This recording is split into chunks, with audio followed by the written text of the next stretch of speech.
आज हम बच्चों भ्रमर गीत सूरदास के भ्रमर गीत से संबंधित जो मुख्य अवतरण हैं उनके प्रश्नोत्तर पर आज हम चर्चा करेंगे। जो मुख्य अवतरण हैं वो सभी अवतरणों का प्रश्नोत्तर का मैंने एक प्रारूप बनाया है और उसी प्रारूप को देख करके आप लोग भी अपनी कॉपी में लिखिएगा। हाँ, तो चलते हैं। ये सूरसागर भ्रमर गीत कहाँ से लिया गया है? सूरसागर से लिया गया है। इसमें जो मुख्य अवतरण है पांचवा है बिन गोपाल बैरिन भय कुंजय। ये संकेत है यहाँ से लेकर के छुंजय। इसमें रेखांकित अंश है बिन गोपाल बैरिन भय कुंजय, तब वह लता लागत तन शीतल, अब भय विषम ज्वाल की पुंजय। ये दो पंक्ति रेखांकित है। इसी रेखांकित की पंक्ति की व्याख्या लिखनी होती है। पूरा पद ही लिखा जाता है और जो रेखांकित दिया रहता है उसी की व्याख्या लिखी रहती है। लेकिन मैंने पूरा पद न लिख करके पांचवें पद का वो संकेत आपको दे दिया है और संकेत के माध्यम से रेखांकित अंश को केवल लिखा है। अब इसमें पहला प्रश्न है, उपर्युक्त पद्यांश के कवि एवं शीर्षक का नाम लिखिए। इसका उत्तर है कवि का नाम महाकवि सूरदास, शीर्षक का नाम भ्रमर गीत। दूसरा प्रश्न है, भ्रमर गीत सूरदास के किस काव्य ग्रंथ से लिया गया है? इसका उत्तर है भ्रमर गीत सूरदास जी के सूरसागर काव्य ग्रंथ से लिया गया है। तीसरा प्रश्न है, भ्रमर गीत से आप क्या समझते हैं? इसका उत्तर है भ्रमर गीत अर्थात भंवरे का गीत। जब उद्धव और गोपियों का संवाद हो रहा था तो उसी समय वहां पर भंवरा आकर गुंजार करने लगता है। भंवरे का रूप, रंग, गुण उद्धव और कृष्ण से मिलता जुलता है। कृष्ण और उद्धव का शरीर श्याम वर्ण का है और भंवरे का वर्ण भी काला है। ये पहला नंबर। दूसरा है, कृष्ण गोपियों को छोड़कर मथुरा चले गए हैं। भंवरा भी एक पुष्प से दूसरे पुष्प पर गुंजार करता है, एक पुष्प से दूसरे पुष्प पर चला जाता है। चौथा है, कृष्ण और उद्धव पीतांबरधारी हैं। भंवरे के पीठ पर भी 3 पीली धारियां होती हैं। अगला है, उद्धव की योग चर्चा जिस प्रकार से गोपियों को अच्छी नहीं लग रही थी, उसी प्रकार कृष्ण के न रहने पर भंवरे का मोहक गुंजार भी अच्छा नहीं लग रहा था। यही कारण है कि सूरदास ने उद्धव गोपी संवाद को भ्रमर गीत की संज्ञा दी है। अगला प्रश्न है, गोपियों को कौन सी सुखद वस्तुएं सूर्य की किरणों के समान भूनती जान पड़ती हैं? इसका उत्तर है शीतल वायु, जल, कपूर, संजीवनी बूटी तथा चंद्रमा की किरणें शीतल लगने के बजाय सूर्य की किरणों के समान भूनती जान पड़ती हैं। अगला प्रश्न है, प्राकृतिक दृश्य कब सुखदायक तथा कब दुखदायी प्रतीत होते हैं? उत्तर है संयोगावस्था में प्राकृतिक दृश्य सुखदायी तथा वियोगावस्था में दुखदायी प्रतीत होते हैं। अगला प्रश्न है, रेखांकित अंश की व्याख्या कीजिए। इसका उत्तर है भ्रमर गीत के अंतर्गत विरहणी गोपिकाएं संयोगावस्था की सुखद वस्तुओं को अब दुखदायी अनुभव करने लगी हैं। इसी मनोवैज्ञानिक सत्य को उद्घाटित किया गया है। गोपियां उद्धव से कहती हैं कि गोपाल के बिना ये कुंजे वन उपवन हमारी बैरी हो गई हैं, अर्थात हमें शत्रुवत प्रतीत हो रही हैं। जब कृष्ण यहाँ थे तब ये लताएं बड़ी शीतल लगती थी, अब भयंकर अग्नि की तरह जला रही हैं। अब अगला जो पद है छठवां, जो मुख्य अवतरण है, ये पांचवें का हो चुका, छठवें का है। इसका संकेत है हमारे हरिहारिल की लकड़ी और चकरी तक है। इसका छठवां ये पद है। इसका रेखांकित अंश है हमारे हरिहारिल की लकड़ी, मन क्रम बचन नंद नंदन उर, यह दृढ़ करी पकड़ी, हमारे हरिहारिल की लकड़ी। ये रेखांकित अंश है। इसकी व्याख्या आपको लिखनी है। इसमें पहला प्रश्न है, प्रस्तुत पद्यांश का संदर्भ लिखिए। इसका उत्तर है प्रस्तुत सुंदर पंक्तियां महाकवि सूरदास के सूरसागर से हमारी पाठ पुस्तक काव्यांजलि में संकलित भ्रमर गीत शीर्षक अंश से लिया गया है। अगला प्रश्न है, गोपियों ने श्री कृष्ण को किसके समान प्रिय बताया है? उत्तर है, गोपियों ने श्री कृष्ण को हारिन पक्षी के लकड़ी के समान प्रिय बताया है। अगला प्रश्न है, रेखांकित अंश की व्याख्या कीजिए। इसका उत्तर है, भ्रमर गीत के अंतर्गत गोपियां कृष्ण के प्रति अपने एक निष्ठ प्रेम को प्रकट करती हुई एवं निर्गुणोपासना को अस्वीकार करती हुई उद्धव के सम्मुख तर्क प्रस्तुत करती हुई कहती हैं कि हमारे लिए कृष्ण हरियल पक्षी की लकड़ी के समान अत्याज्य हैं। हारिल पक्षी तो लकड़ी को पंजों से पकड़े रहता है, पर हमारे हृदय ने श्री कृष्ण को मन, वाणी और कर्म से दृढ़ता पूर्वक पकड़ रखा है। अगला प्रश्न है, गोपियां दिन रात सोते जागते किसकी रट लगाती रहती हैं? उत्तर है, गोपियां दिन रात सोते जागते कान्हा कान्हा की रट लगाती रहती हैं। अगला प्रश्न है, उद्धव की योग चर्चा गोपिकाओं को किसकी तरह अरुचिकर लगती हैं? उत्तर है, उद्धव की योग चर्चा गोपिकाओं को कड़वी ककड़ी की तरह अरुचिकर लगती हैं।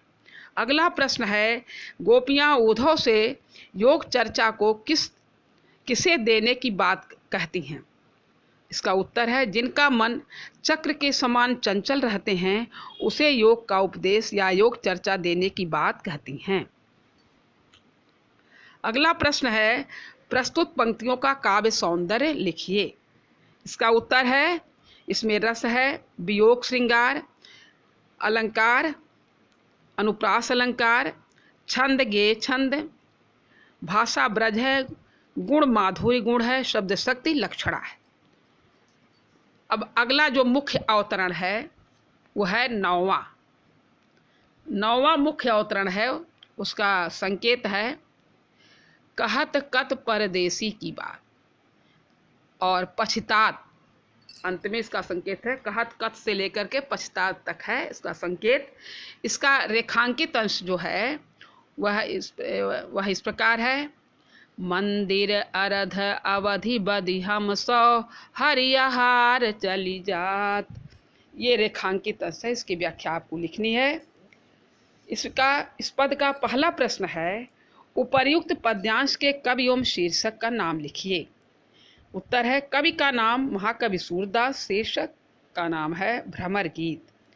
दूसरा प्रश्न है, रेखांकित अंश की व्याख्या कीजिए। इसका उत्तर है, गोपियां उद्धव से कहती हैं कि हे उद्धव, हमसे उस परदेसी कृष्ण की बात क्या करते हो? हमें तो अब उसकी बात पर विश्वास ही नहीं रहा, क्योंकि वे हमसे एक पखवाड़े अर्थात 15 दिन में लौट आने का वादा करके गए थे, किंतु अब 1 महीने बीते जा रहे हैं, अभी तक नहीं आए। तीसरा प्रश्न है, श्री कृष्ण के वियोग में गोपियों को एक एक दिन और एक एक रात किसके समान प्रतीत हो रहे हैं? उत्तर है, श्री कृष्ण के वियोग में गोपियों को एक एक दिन वर्षों के समान लंबा तथा एक एक रात युगों के समान लंबी लग रही है। अगला प्रश्न है, गोपियां किस कारण और अधिक व्याकुलता का अनुभव करती हैं? इसका उत्तर है, गोपियों के चित्त को श्याम सुंदर अपने साथ ले गए हैं, इसलिए गोपियां और अधिक व्याकुलता का अनुभव करती हैं। पांचवा प्रश्न है, गोपियां विष खाने की बात को किस प्रकार स्पष्ट किया है? गोपियां विष खाने की बात को इस प्रकार स्पष्ट किया है, 27 नक्षत्र, 4 वेद, 9 ग्रह को जोड़कर 40 हुआ, 40 का आधा 20 अर्थात विष खाकर अपने प्राणों का अंत कर दे। अगला प्रश्न है, जिनका अर्थ बहुत घुमाकर कहना पड़ता है, ऐसे पद क्या कहलाते हैं? इसका उत्तर है, ऐसे पद दृष्टकूट पद कहलाते हैं। ऐसे पद दृष्टकूट पद कहलाते हैं। अगला प्रश्न है, अवतरण में आए कठिन शब्दों के अर्थ लिखिए। इसका उत्तर है, मंदिर अर्ध मकान का आधा भाग या पक्खा, पक्ष मतलब पखवाड़ा या 15 दिन। बदि शब्द का अर्थ है वादा करके। हर्यहार शब्द का अर्थ है सिंह का भोजन अर्थात मांस। मास का अर्थ है महीना। शशि रिपु अर्थात चंद्रमा का शत्रु अर्थात दिन। सूर्य रिपु सूर्य का शत्रु अर्थात रात। युग का युग हर रिपु का है शिव का शत्रु कामदेव। मघ पंचक मघा से 5वां नक्षत्र चित्रा अर्थात चित्त। नखद वेद ग्रह जोर अर्ध करी, इसका अर्थ है 27 नक्षत्र 4 वेद 9 ग्रह को जोड़कर अर्थात 40 उसका आधा करके अर्थात 20 अर्थात विष जहर। अगला प्रश्न है प्रस्तुत पंक्तियों में कौन सा अलंकार है। इसका उत्तर है प्रस्तुत पंक्तियों में श्लेष और अनुप्रास अलंकार है। अब है अगला जो मुख्य अवतरण है 10वां जो मुख्य अवतरण है वो है, उसका संकेत है निस्दिन बरसत नयन हमारे, यहाँ से लेकर के विसारित। इसका संकेत है रेखांकित अंश इसका है निस्दिन बरसत नयन हमारे, सदा रहती बरसा ऋतु हम पर, जब तय श्याम सिधारे, जब तय श्याम सिधारे। ये है आपका रेखांकित अंश। अब है इसका पहला प्रश्न है प्रस्तुत पद्यांश का प्रसंग लिखिए। इसका उत्तर है प्रस्तुत पद्यांश में श्री कृष्ण के विरह में व्याकुल गोपियों की विरह दशा का मार्मिक वर्णन किया गया है। अगला प्रश्न है निरंतर अश्रु प्रवाह के कारण गोपियों की क्या दशा हो रही है। उत्तर है निरंतर अश्रु प्रवाह के कारण गोपियों की आंखों में लगा काजल उनके गालों पर बहने लगता है, जिससे पोंछने पर उनके हाथ और गाल काले हो गए हैं। अगला प्रश्न है रेखांकित अंश की व्याख्या कीजिए। इसका उत्तर है गोपियां उद्धव से कहती हैं कि हे उद्धव, कृष्ण के विरह में हमारे नेत्रों से रात दिन आंसू बरसते रहते हैं। श्याम के जाने के बाद हम पर तो पूरे साल वर्षा ऋतु ही छाई रहती है, अन्य किसी ऋतु को हम जानते ही नहीं। भाव यह है कि श्याम मेघों के चले जाने पर संसार में वर्षा ऋतु समाप्त हो जाती है, किंतु यहाँ उल्टी बात हुई कि श्याम घन कृष्ण के चले जाने से हर समय वर्षा ऋतु बनी रहती है। अगला प्रश्न है पंक्तियों में आए कठिन शब्दों का अर्थ लिखिए। उत्तर है निशि। निशि का अर्थ है रात, बासर का अर्थ है दिन, कंचू की पट का मतलब चोली का कपड़ा, सलिल मतलब पानी, रिस माने क्रोध, परेखो मतलब पश्चाताप। अगला प्रश्न है प्रस्तुत पंक्तियों का काव्य सौंदर्य लिखिए। इसका उत्तर काव्य सौंदर्य है नंबर 1, यहाँ गोपियों की विरह व्यथा की अत्यंत सहज और मार्मिक व्यंजना हुई है। दूसरा है रस वियोग श्रृंगार। तीसरा है छंद क्या है, गेय पद है। चौथा अलंकार है, कौन सा है, विभावना अलंकार है। इसलिए है कि बिना कारण के कार्य हो रहा है, इसलिए विभावना अलंकार है। भाषा ब्रज है, गुण प्रसाद है, शब्द शक्ति लक्षणा और व्यंजना है। अब है 12वां जो मुख्य अवतरण 12वां है, वो मुख्य अवतरण है ये है अखियां हरि दर्शन की भूखी। ये यहाँ से लेकर के सूखी तक ये संकेत है। 12वां पद है ये भ्रमर गीत का। इसका रेखांकित अंश जिसकी व्याख्या आपको लिखनी है।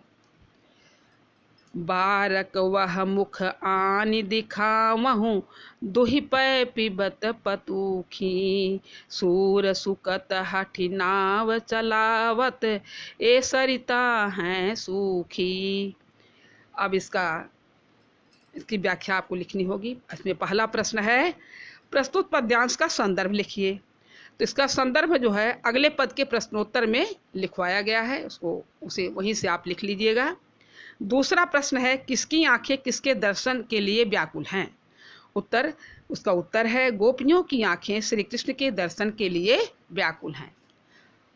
तीसरा प्रश्न है प्रस्तुत पद्यांश में किस बात का प्रतिपादन किया गया है।